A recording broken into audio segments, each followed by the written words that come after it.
Just got back from the range. Again, this is the DPMS G2 AP4. Comes with a pencil profile barrel, 16-inch carbine length gas system, standard car style handguards, the new upper receiver, the lower receiver, very well, nicely done flared magwell with some linear marks on the front for grippage. A2 pistol grip. I'm guessing it's the standard DPMS lower parts kit. Magpul M-Bus Gen 2 rear sight, and then a commercial spec car sliding stock. It has 1, 2, 3, 4, 5, 6 position collapsible stock. The rifle is advertised at 7.5 pounds. In its basic configuration, it comes in, according to this scale, 7 pounds, 4.9 ounces. With an empty DPMS mag that it comes with,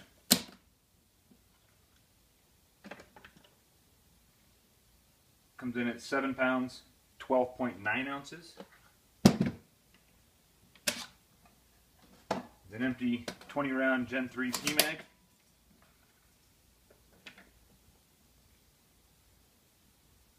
£7, 10.4 ounces. So it's a touch lighter with the P-Mags.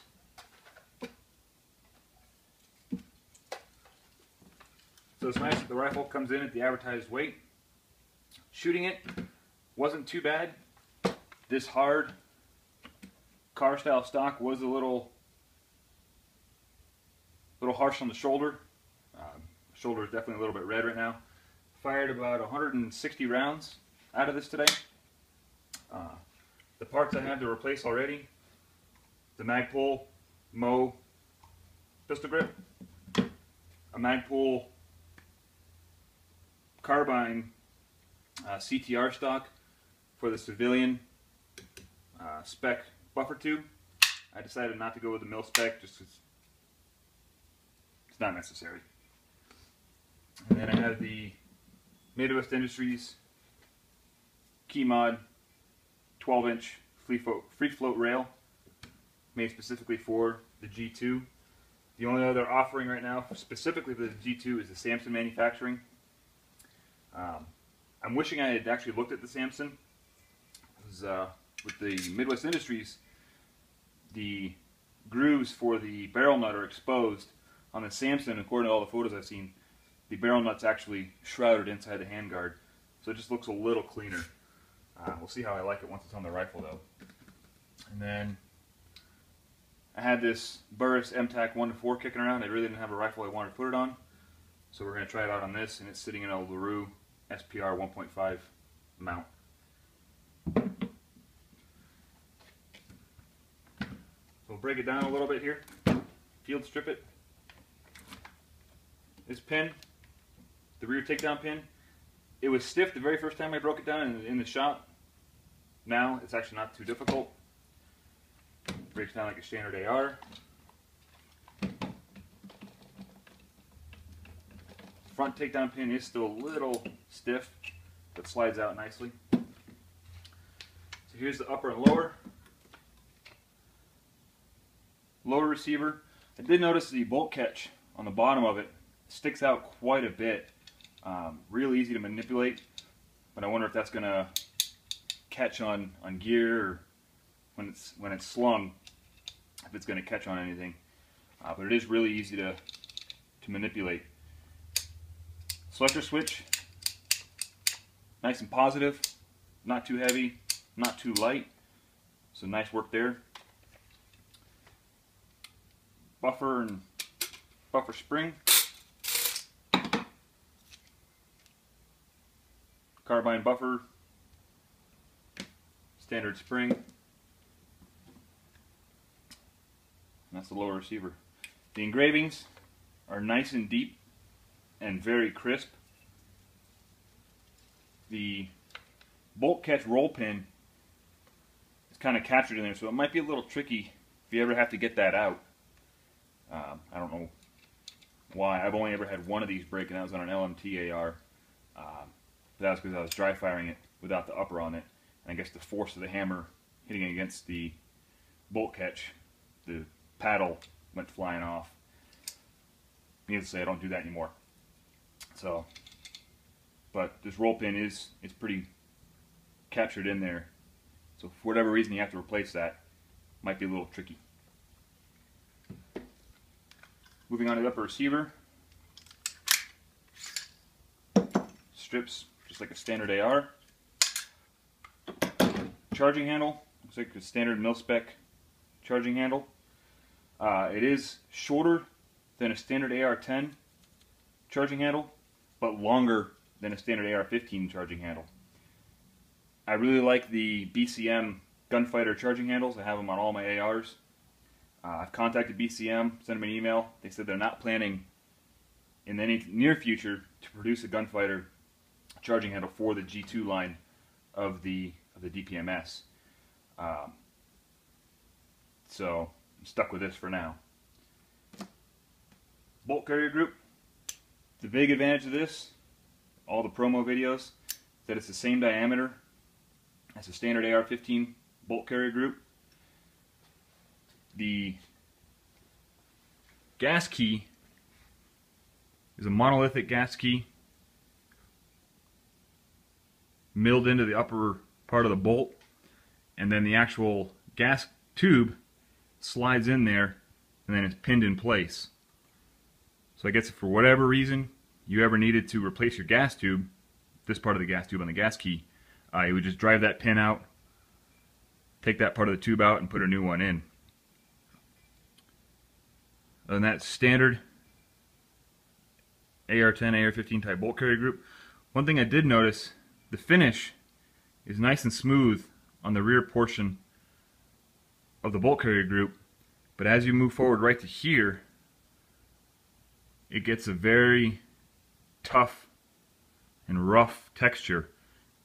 I'm going to clean this up a little bit, it might be easier to see, but it gets a very rough texture forward of the firing pin retaining pin. I don't know if that's machining, if it's intended that way for whatever reason, but it's just something interesting to note. The bottom of the bolt carrier group, where this is normally one plane on an AR-15 group, it's actually recessed on this G2 bolt. And there you can see the dual ejectors with the radius bolt lugs. There is a channel behind the bolt lugs. Don't quite know what that's for. And there's also little peening marks behind each lug. So I don't know what that's for either. Let's break this down a little bit more.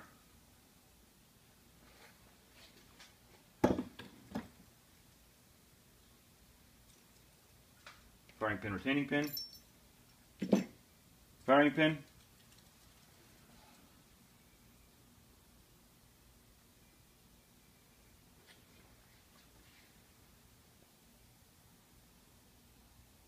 That's your standard firing pin.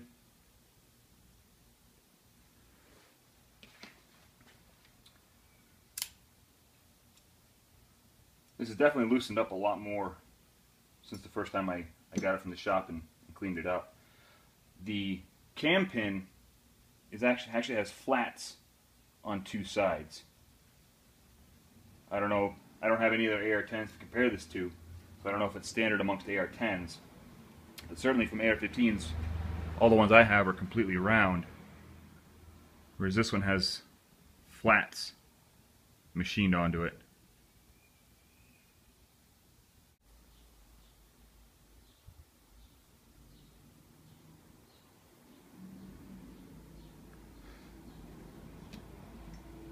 Looking further into the bolt carrier group, the actual bolt itself, obviously much bigger than a AR-15 bolt. It doesn't have the cutout in front of the gas rings. It's just one standard, one solid piece all the way back.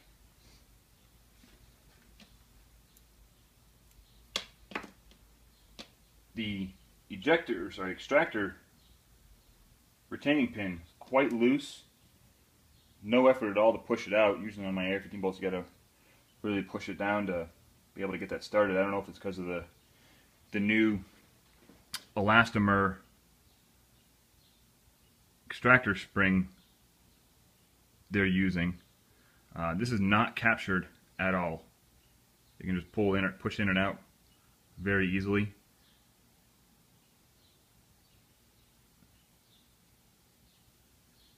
So when I was actually putting this together the first time, I put it facing down, it was all cleaned out, it actually fell off. So now I'm going to have to probably get in the habit of putting the bolt together, putting this back in upside down.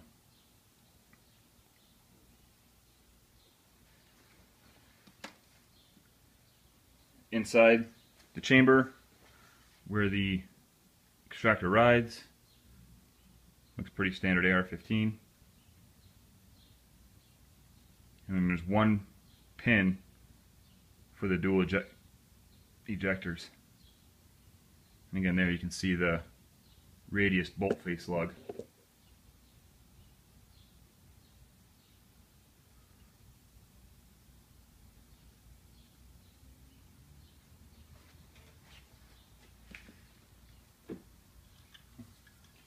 And here's that brake I was talking about, the muzzle device that this comes with. It's got some teeth on the end which extend about 1/4 inch from the end of the muzzle, or from the end of the main hole, and it's got these holes that are on both sides of each recess, and they are 360 degrees around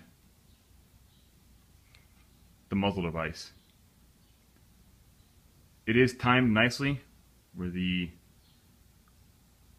wrench flats are at the 12 and 6 o'clock. Looks like it has just a standard crush washer on there. And here's the new elongated ejection port and ejection port cover. Really easy to manipulate and close. The brass deflector, I got some marks on there, but it's going to be kind of hard to see in the video. About an inch behind, the brass deflector, there are some half moon brass marks. So I don't know if the brass is hitting this and then still coming back, hitting the upper receiver back here before flying off. I kind of would like to have the brass deflector do more of the work and not have the casing flip back, hit the upper receiver, and then fly off. The steel feed ramp is inserted into the upper receiver with 2 roll pins. So I guess if you ever needed, I don't know how you drive it out from the top. I don't think you probably can, but that's the steel insert for the chamber with the feed ramps.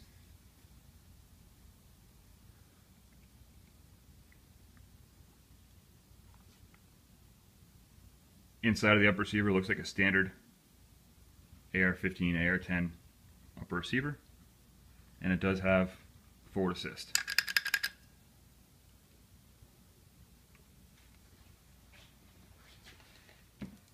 So that's the basic field stripping of the rifle. A little explanation of all the bits and pieces. I'm going to go ahead, swap out some of the parts I have, like the pistol grip, the stock. I'm going to start getting the handguards off, put the free float on there.